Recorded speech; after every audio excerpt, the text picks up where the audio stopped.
Today I will start another important topic of the cardiovascular system, that is anti-anginal drug. Causes angina. There is an in last class I have discussed the atherosclerosis, where what happens, the cholesterol is deposited in the subendothelial region, which causes narrowing of the veins of the arterioles, and this, due to this narrowing, what happens, the circulation in the end arteries are impeded, and that leads to a demand supply disparity in certain organs. And if this demand supply disparity occurs in the organ of the heart, which is supplied with the coronary artery, which is an end artery, there are the symptoms called angina pectoris. Angina pectoris. The angina pectoris consists of two words. One is the angina, which is derived from the word angeri. Angeri means the strangulation, and the pectoris means the chest. So what happens is there is a compressive variety of pain which may be referred to the left arm or towards the neck, and which is often exaggerated by exercise or unaccustomed exercises, or due to some activities like eating or the coitus, and on that time there is a severe pain. And this type of pain is called the angina pectoris. The angina pectoris, the types. There are three varieties of angina pectoris. One is classical angina. Second one is what is called angina. What is the second one called? The third one is the pringemetal.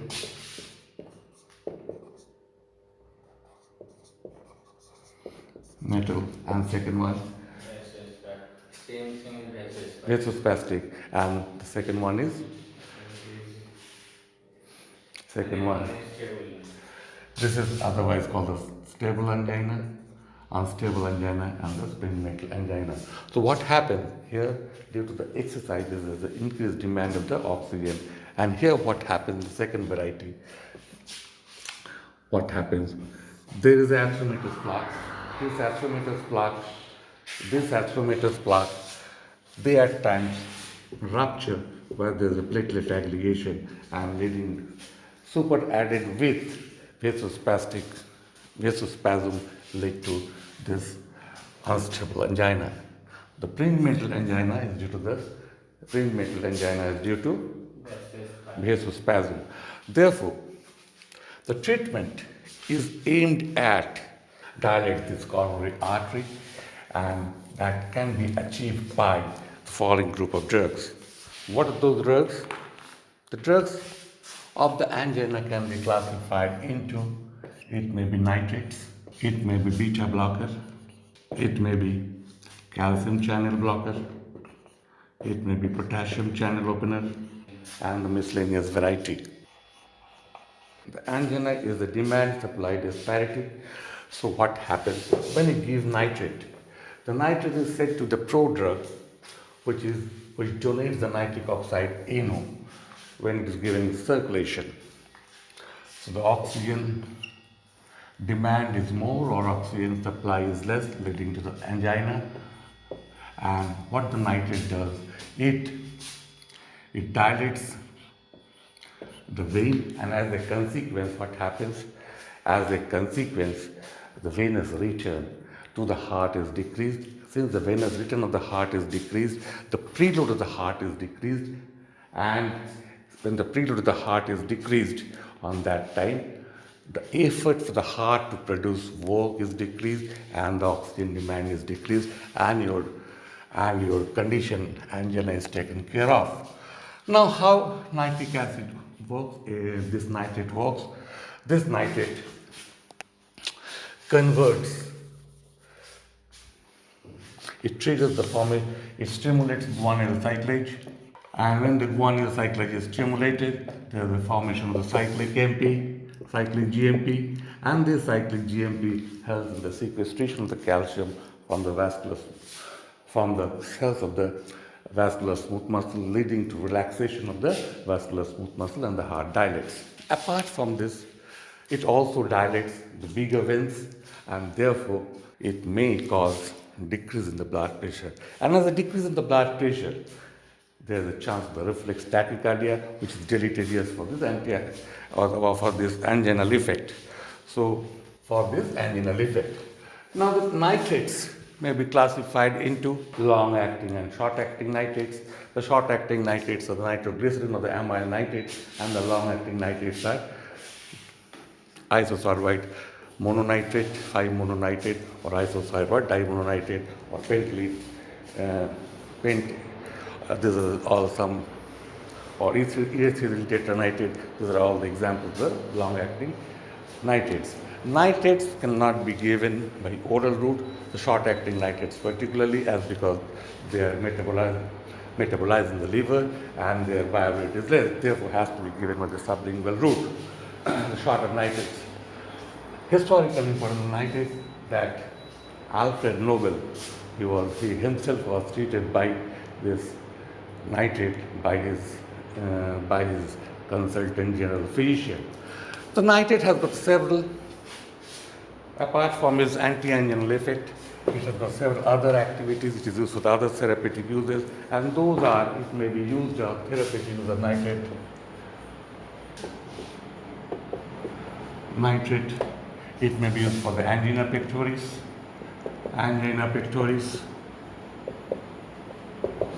myocardial infarction. It may be used for the biliary colic, esophageal spasm. It may be used for the cyanide poisoning, or it may be used as an ointment in anal fissure. Now, how the nitrate is effective in the cyanide poisoning is very important, because the cyanide is a iron which has got a very good affinity towards the iron of the hemoglobin, and it causes hypoxia. So, nitrates produces methemoglobin, which dissociates very quickly and will give sodium bisulfate, sodium thiocyanate,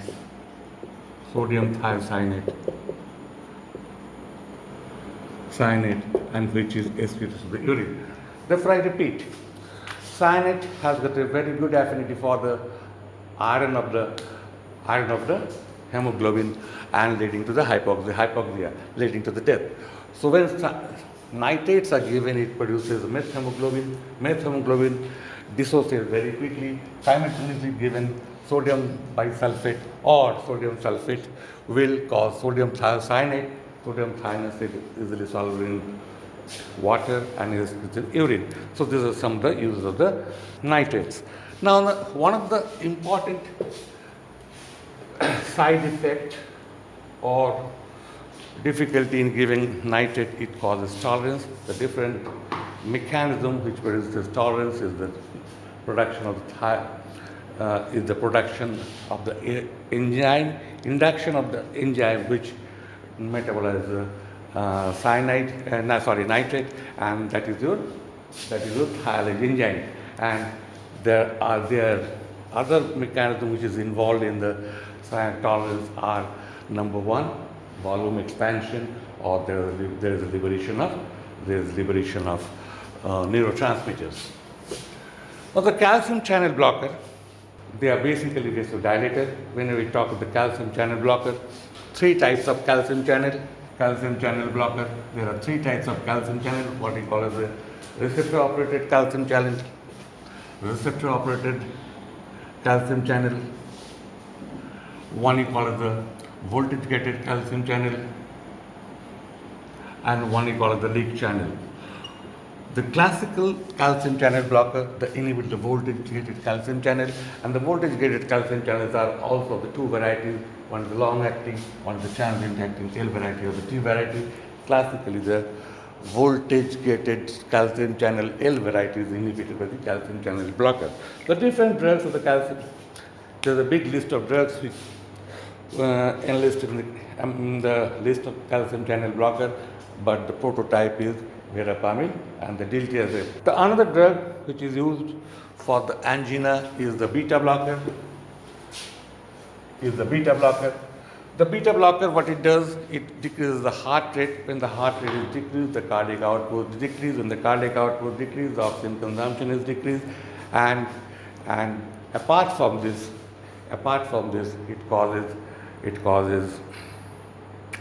it allays the anxiety, which is also beneficial for the angina patient. The third group of drug is the potassium channel activator. Potassium channel activator. The first drug of this group is the nicorandil, which is developed in Japan, Tokyo, in the Central Research Lab, and the classical example of this is nicorandil. The other drugs which belong to the potassium channel activators are chromocalin, nicorandil, chromocalin, pinacidil. It is more promoted as an antihypertensive. Minoxidil. The different indications of the potassium channel activators are: it may be used for the angina, therapeutic use. Number one may be used for the angina pectoris. It may be used for the hypertension, systemic hypertension. It may be used for the myocardial infarction. It may be used for the insulinoma.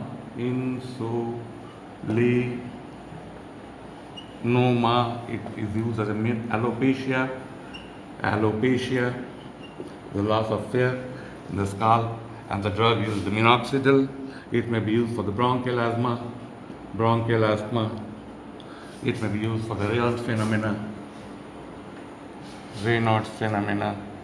phenomena. It may be used for the premature labor,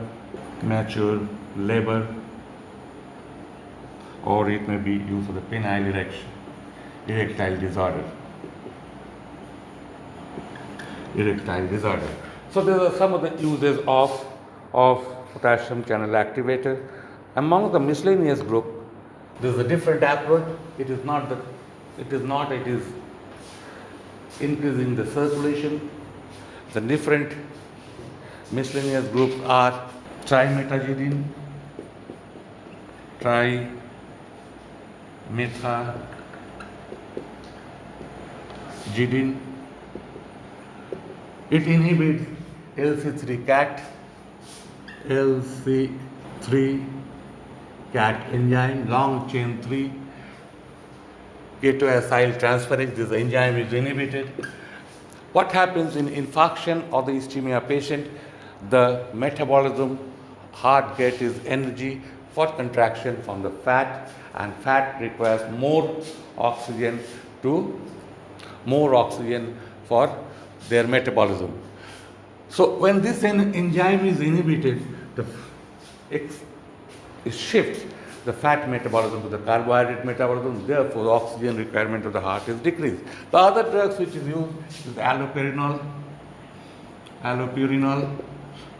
which is an xanthine oxidase inhibitor used as an anti-gout.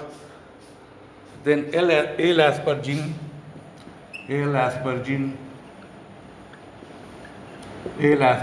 it donates the NO, and NO is responsible for the dilatation of the veins.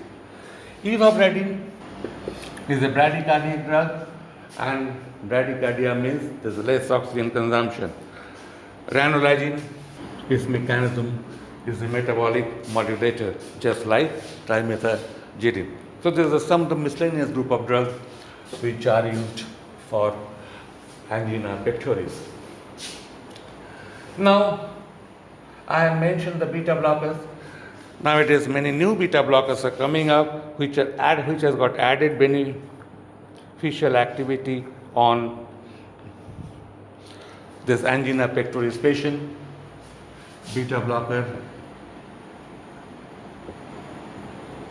with added advantage, and the drugs are, there are some beta blockers, they release ANO like celiprolol,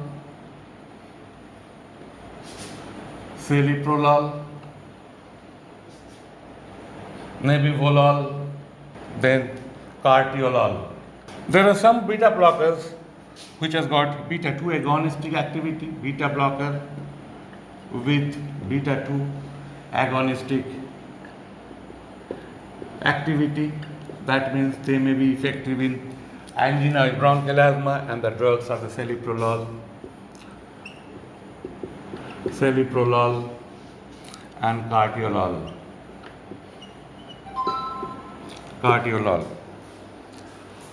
Beta blockers with alpha blocker activity is levetolol and carvedilol.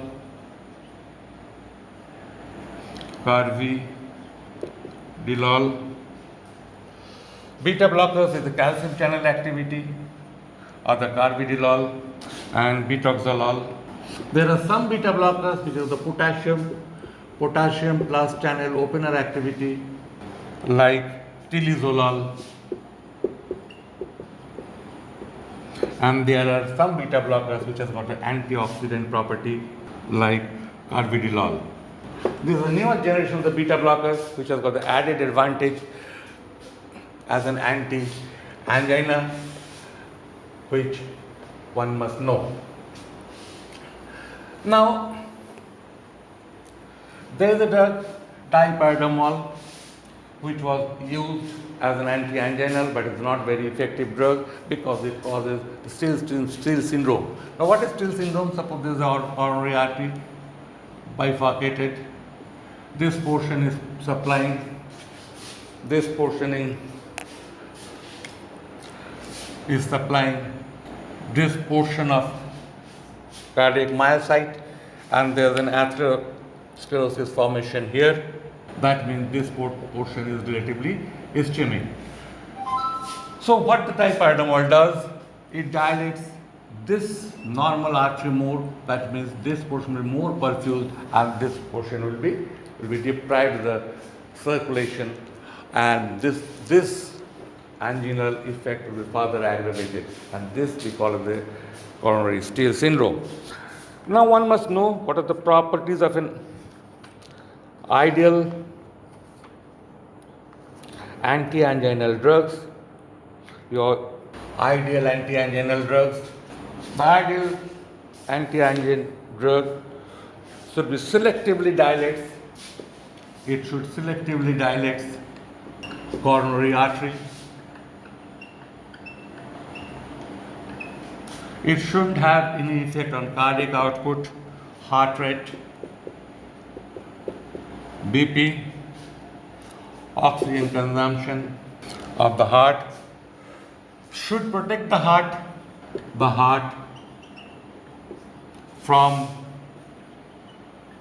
stress-induced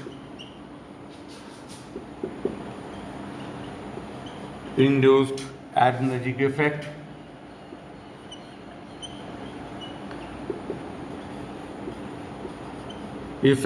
And it should act promptly.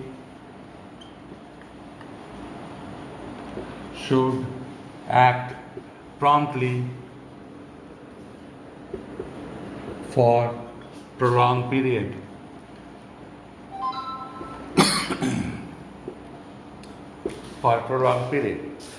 Now these are some of the important drugs which are used for the angina. And if you remember my last class of dyslipidemic drugs, and important the dyslipidemic drug that it prevents the atherosclerosis. So if you want to keep the patency of the coronary artery, dyslipidemic drugs, particularly HMG-CoA inhibitors like atorvastatin or different statins which which inhibit the synthesis of the cholesterol, are given simultaneously as a protective agent. One can give the antiplatelet aggregating drugs like the aspirin or ticlodipine or clopidogrel in order to prevent the platelet aggregation, which is important for the production of the myocardial infarction. In the myocardial infarction, which is a severe degree of the demand-supply disparity, where there's a damage of the myocardial muscles, and the mode of treatment is oxygen inhalation, morphine or diazepam. It alleviates the morphine, alleviates the pain, at the same time takes care of the anxiety. Diazepam takes care of the anxiety. Give the nitrate infusion.